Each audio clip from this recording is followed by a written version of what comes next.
بدر اولا سے واپسی کے وقت حضور صلی اللہ علیہ وسلم نے بھیجا تھا کہ یہ سب مہاجر صحابہ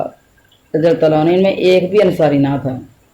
2 دن چل کر حضور صلی اللہ علیہ وسلم کے نامہ مبارک کو پڑھا، جس میں تحریر تھا کہ میرے حکم نامہ کو پڑھ کر مکہ اور طائف کے درمیان نخلا میں جاؤ، وہاں ٹھہرو اور قریش کے قافلہ کا انتظار کرو، ان کی خبریں معلوم کر کے مجھے پہنچاؤ۔ یہ بزرگ جہاں سے چلے تو سب ہی چلے تھے، 2 صحابی جو ان کو ڈھونڈنے کے لیے رہ گئے تھے وہ بھی جہاں سے ساتھ ہی تھے، لیکن پھر وہ راستے میں رہ گئے۔ تو قریشیوں کے اس قافلہ میں زیتون وغیرہ تجارتی مال تھا۔ مشرکین میں علاوہ ان لوگوں کے جن کے نام جانی بتائے ہیں نوفل عبداللہ وغیرہ بھی تھے۔ مسلمان اول تو انہیں دیکھ کر گھبرا گئے، لیکن پھر مشورہ کر کے مسلمانوں نے حملہ یہ سوچ کر دیا کہ اگر انہیں چھوڑ دیا تو اس رات کے بعد حرمت کا مہینہ آ جائے گا، تو پھر ہم کچھ بھی نہ کر سکیں گے۔ انہوں نے شجاعت اور مردانگی کے ساتھ حملہ کر دیا،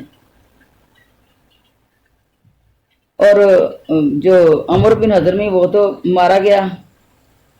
عثمان اور حکم کو قید کر لیا اور مال وغیرہ لے کے نبی صلی اللہ علیہ وسلم کی خدمت میں پہنچے۔ راستے میں ہی سردار لشکر نے کہہ دیا تھا کہ اس مال میں سے 5واں حصہ تو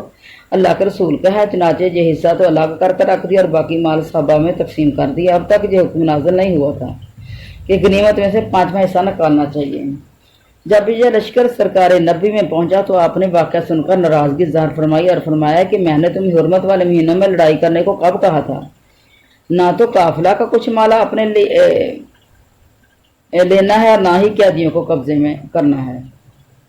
اچھا، پھر آپ نے ایسا ہی کیا، مال بھی نہ لیا، قیدیوں کو قبضے میں نہ کیا۔ حضور صلی اللہ علیہ وسلم کے اس قول و فعل سے یہ مسلمان سخت پریشان ہو گئے، نادم ہو گئے، شرمندہ ہو گیا، اپنے گناہوں کا انہیں یقین ہو گیا۔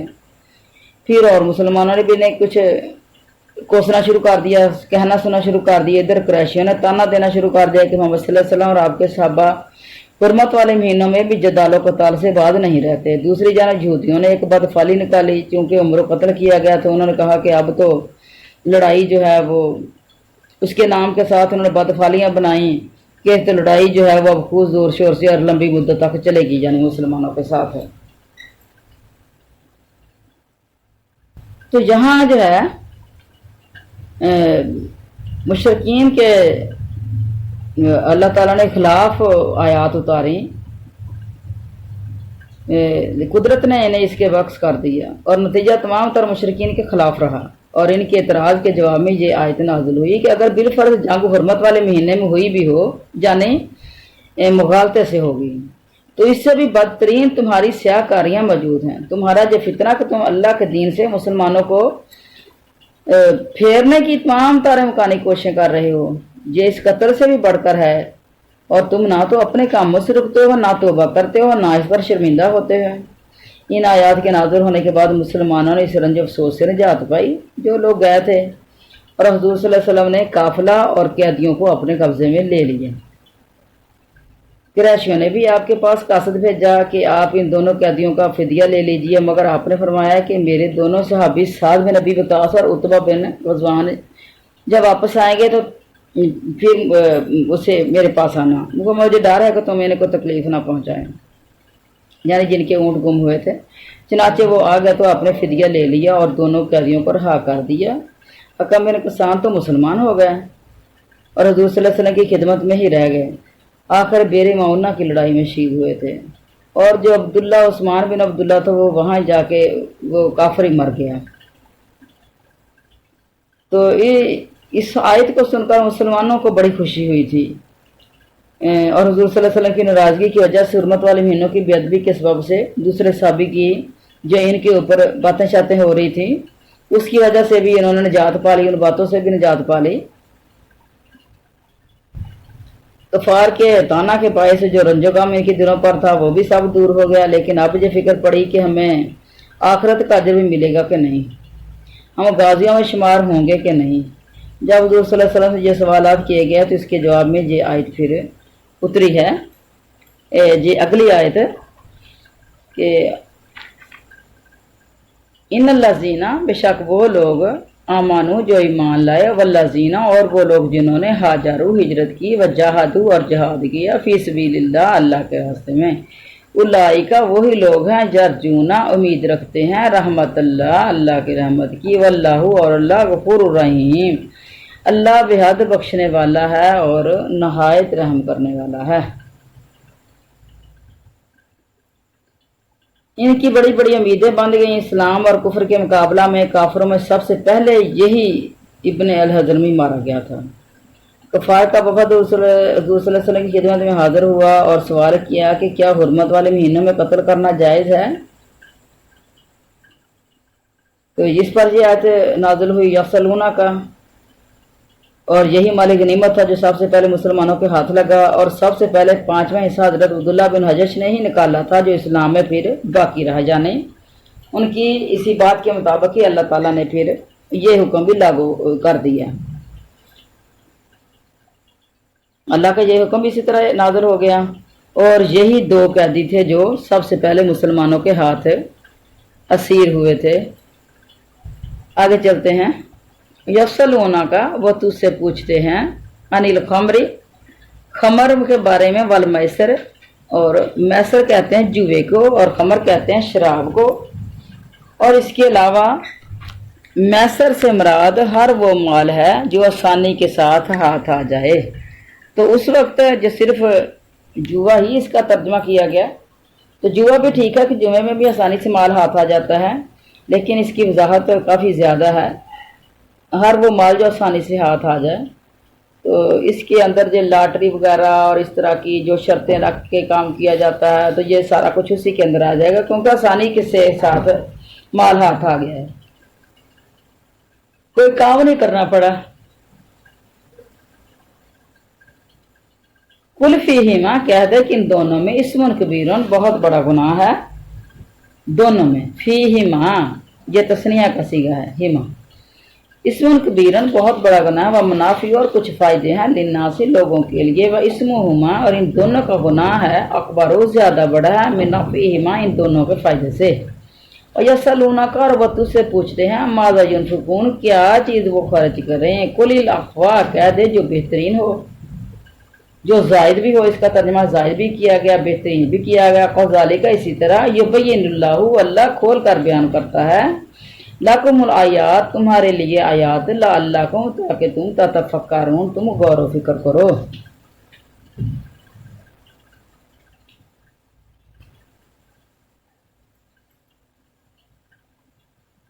اچھا، خمر اور میسر، شراب کی حرمت ہے جہاں اس آیت میں۔ جب شراب کی حرمت کی آیت نازل ہوئی تو حضرت عمر رضی اللہ عنہ نے کہا کہ یا اللہ تو اس کا واضح بیان فرما دے۔ اس پر سورہ بقرہ کی یہ آیت یسألونک عن الخمر، یہ آیت نازل ہوئی، حضرت عمر کو بلوایا گیا اور انہیں یہ آیت پڑھ کر سنائی، لیکن حضرت عمر نے تسلی جو ہے حضرت عمر کو نہ ہوئی، اور پھر بھی آپ نے اللہ تعالیٰ سے یہی دعا کی کہ اللہ ہمارے لیے اور زیادہ صاف بیان فرما دے۔ اور پھر اس کے اوپر سورۃ نساء کی آیت نازل ہوئی تھی، یا ایھا الذین آمنوا لا تقربوا الصلاۃ وانتم سکارى، کہ اے مومنو تم نماز کی طرف مت قریب جاؤ نماز کے جب تم نشے میں ہو۔ اور اس کے بعد پھر نماز کے وقت پکارا جانے لگا کہ نشے والے لوگ نماز کے قریب نہ آئیں۔ حضرت عمر کو بلوایا گیا اور ان کے سامنے یہ آیت بھی تلاوت کی گئی، تو آپ نے پھر بھی یہی دعا کی، یا اللہ ہمارے لیے اس کا بیان اور واضح کر دے۔ اور پھر اس کے بعد پھر سورۃ المائدہ کی آیت نازل ہو گئی تھی، انما الخمر، یہ آیت نازل ہو گئی تھی جب فاروق اعظم کو بلا کر یہ آیت بھی سنائی گئی، اور جب ان کے کان میں آیت کے آخری الفاظ فہل انتم منتہون، کیا تم رکنے والے ہو، تو فوراً ہی حضرت عمر فاروق رضی اللہ عنہ بول اٹھے، انتہائنا ہم رک گئے، ہم باز آ گئے، ہم باز آ گئے۔ تو اس میں یہ کہا گیا ہے کہ منافع ہیں لیکن تھوڑے ہیں۔ تو ان آج کی تفسیر جو ہے نا انشاءاللہ زیادہ مفصل جو ہے اس کا بیان نا سورۃ مائدہ میں آئے گا، تو انشاءاللہ زیادہ وضاحت اس کی ادھر کی جائے گی۔ میسر کہتے ہیں جوئے بازی کو، جوئے بازی کا گناہ کا وبال اخروی ہے، اور فائدہ صرف دنوی ہے کہ بدن کو کچھ نفع پہنچے، جا غذا جا ہضم ہو، جا بعض اوقات ذہن بھی تیز ہو جاتا ہے، ایک طرح کا سرور بھی حاصل ہوتا ہے، یعنی جوے سے جو ہے وہ آسانی کے ساتھ مال ہاتھ آ جاتا ہے۔ اور شراب جو ہے یہ بھی کچھ نہ کچھ فائدہ جسم کو دیتی ہے، لیکن اب جب سے شراب حرام ہو گئی تو نبی کریم علیہ الصلوۃ والسلام کے حدیث آپ نے فرمایا حرام چیز کے اندر کوئی شفا نہیں۔ تو اب اس کا مطلب یہ ہے کہ اب اس کے اندر کوئی فائدہ نہیں ہے۔ تو ذہن اس کے ساتھ بعض اوقات تیز بھی ہو جاتا ہے۔ تیز کیا ہوتا ہے ذہن اسے کہ جس نے شراب پی لے وہ اس کی عقل تو معاف ہو گئی ہے، تو پھر وہ ہر کسی کو ہی جو ہے وہ دھکے دیتا پھرے گا، اوے تو پرے ہو جا، میں تجھے کیا جانتا ہوں۔ ایک دفعہ نا دکان پہ کھڑا نا کوئی بندہ دینا لینا کر رہا تھا، تو میں گزر رہی تھی پاس سے، تو وہ اس طرح ہی نا بس باتوں باتوں میں بازوؤں کو اوپر فولڈ کر رہا تھا اور اس کے اوپر چڑھ رہا تھا۔ تو دکاندار جو تھا نا وہ اس کو پیچھے کر کے کہہ رہا تھا کہ تو نے پی لی ہے یا تجھے پلائی گئی ہے؟ تو مجھے نا پھر فوراً یہ نا اس آیت کی جو تشریح میرے ذہن میں آنی شروع ہو گئی کہ اس کے اندر یہ چیز ہے کہ اس کا ذہن بھی کچھ نہ کچھ بندے کا تیز ہو جاتا ہے، تو دوسرے بندے کو سمجھ آئے گی کہ جو اتنا تیز بنا پھرتا ہے بھی اس کے پاس ہے کیا، جانی جو کوئی طاقت میں زیادہ ہے مجھ سے، اور جب پھر کیا ہے اس کے پاس جو اوپر چڑھ رہا ہے میرے، تو وہ بازو سے پکڑ کے نا پرے کر دیتا، کہتا ہے کہ پی لی ہے تو نے، یہ پلائی گئی ہے تجھے۔ تو کوئی سرور بھی چلو ایک ٹائم ان کو مل جائے گا۔ یہ نا یہ عربی کی شعروں میں بھی ایک جگہ میں نے پڑھا تھا کہ شراب پی کر ہم بادشاہ اور دلیر بن جاتے ہیں۔ کوئی ذہن کو کچھ ہو جاتی ہوگی کہ اس کے اندر تیزی آ جاتی ہوگی، اللہ نہ کرے، بس اللہ تعالیٰ نہ کسی بھی مومن کو پلائے۔ تو اس طریقے سے اس کی خرید و فروخت میں بھی نفع تھا، کیونکہ جو چیز زیادہ خریدی جاتی ہے تو پھر اس کے اندر پھر منافع بھی ہوتا ہے، تو کشید میں بھی تجارتی نفع ہو رہا ہوگا اس وقت، لیکن جو منافع ہیں وہ تھوڑے ہیں، اس کے نقصانات زیادہ ہیں۔ اس طرح جوئے بازی بھی یہی ہے، ممکن ہے کہ بندہ جیت ہی جائے، لیکن ان کے فوائد کے مقابلے میں نقصانات اس کے زیادہ ہیں، کیونکہ اس سے عقل کا مارا جانا، ہوش و حواس کا بیکار ہو جانا ضروری ہے، ساتھ ہی دین کا دین بھی برباد ہو جاتا ہے۔ ہوش و حواس جب تو مال آ گیا ہے گھر میں پھر تو جو ہے وہ خوشی ہے دل کو، اور جب مال جاتا ہے تو سارے کا سارا ہی چلا جاتا ہے، تو پھر ہوش و حواس ہی پھر خراب ہونے، پھر اور کیا ہونا ہے۔ تو بس جو اللہ تعالیٰ نے طریقے تجارت کے بتائے ہیں، کاروبار کے بتائے ہیں، وہی طریقے ٹھیک ہیں۔ یہ آیت گویا شراب کی حرمت کا پیش خیمہ تھی، مگر اس میں صاف صاف حرمت بیان نہیں ہوئی تھی۔ حضرت عمر فاروق کی چاہت تھی کہ کل لفظوں میں شراب کی کوئی حرمت نازل ہو جائے، چنانچہ پھر سورۃ مائدہ کی آیت میں صاف فرما دیا گیا کہ شراب اور جو جوا ہے اور جو پانسے اور تیر سے فال لینا، یہ سب حرام اور شیطانی کام ہیں۔ اے مسلمانوں، اگر تم نجات کے طالب ہو تو ان سے باز آ جاؤ۔ شیطان کی تمنا ہے کہ شراب اور جوئے کے باعث تمہیں آپس میں عداوت اور بغض ڈال دے، اور تمہیں اللہ کا ذکر ہو، اور تمہیں اللہ کا ذکر سے اور نماز سے روک دے۔ کیا تم ان شیطانی کاموں سے رک جانے والے بن جاؤ گے؟ تو اس کا پورا بیان انشاءاللہ پھر آئے گا اس کے موقع پہ۔ جو جوا اور شراب جو ہے جو ایک دوسرے میں عداوت اور بغض کیسے ڈال دیتا ہے کہ جس بندے نے جیت لیا ہے نا مال، تو دوسرے سارے اس کے ساتھ جلن کریں گے۔ اور یہ بھی میں نے سنا تھا کہ اگر وہ نہیں دوبارہ پھر کھیلنے کے لیے نکلتا تو پھر اس کو قتل کی دھمکیاں دیتے ہیں، جان سے مارنے کی دھمکیاں دیتے ہیں، اس سے لڑائی کرتے ہیں، تو لے، اب تو جیت کے گھر چلا گیا ہے تو اب لے کے مال آ، اب دوبارہ پھر کھیلنا ہے۔ تو بغض ہوتا ہے اس کے ساتھ کہ یہ مال کیوں لے گیا ہے سارا، تو دوبارہ آئے تو اس سے بھی نکلے اور اس سے ہم جو ہیں وہ چھینیں اور ہم بھی اس کو استعمال کریں، تو یہ محبتیں ختم ہو جاتی ہیں پھر اس سے۔ شیطانی کام جو ہوا۔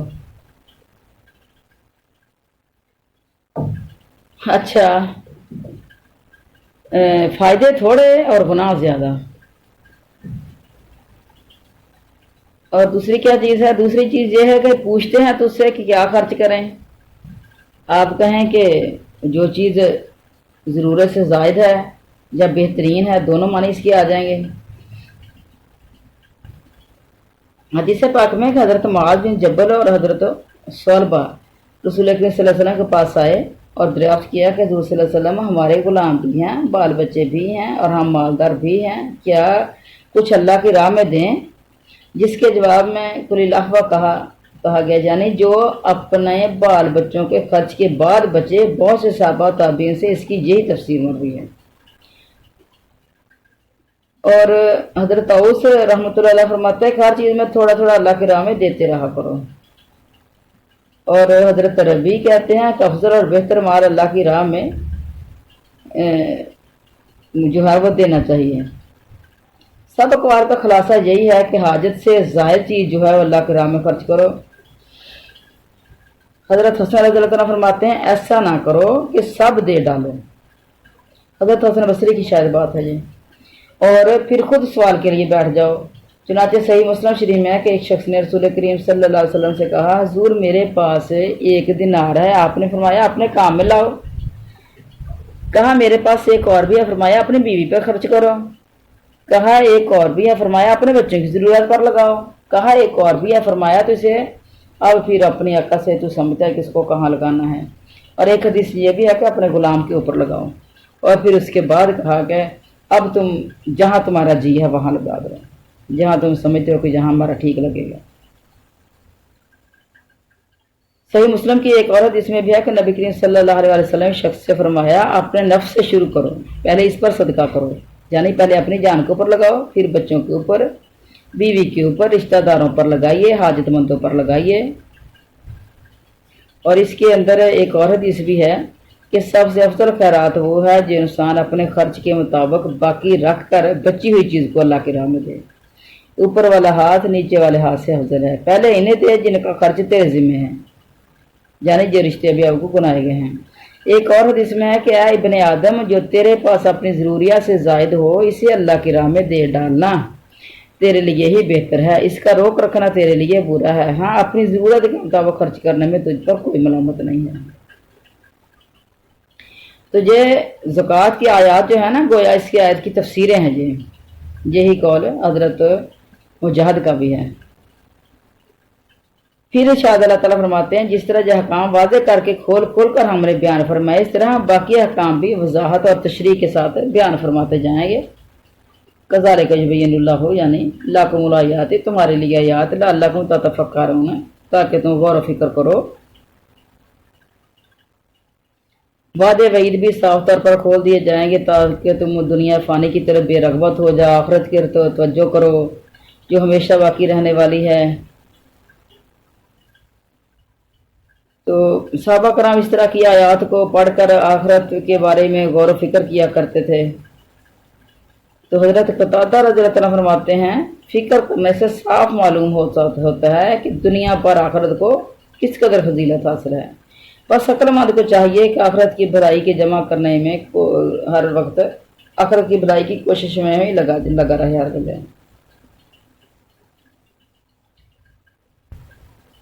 اچھا آگے چلتے ہیں۔ پھر دنیا والا آخرہ کتنی آیات ہو چکی ہیں، اور میرے خیال میں سبق بھی لمبا ہو گیا ہے۔ ہاں چلو چلتے ہیں، آگے چلتے ہیں۔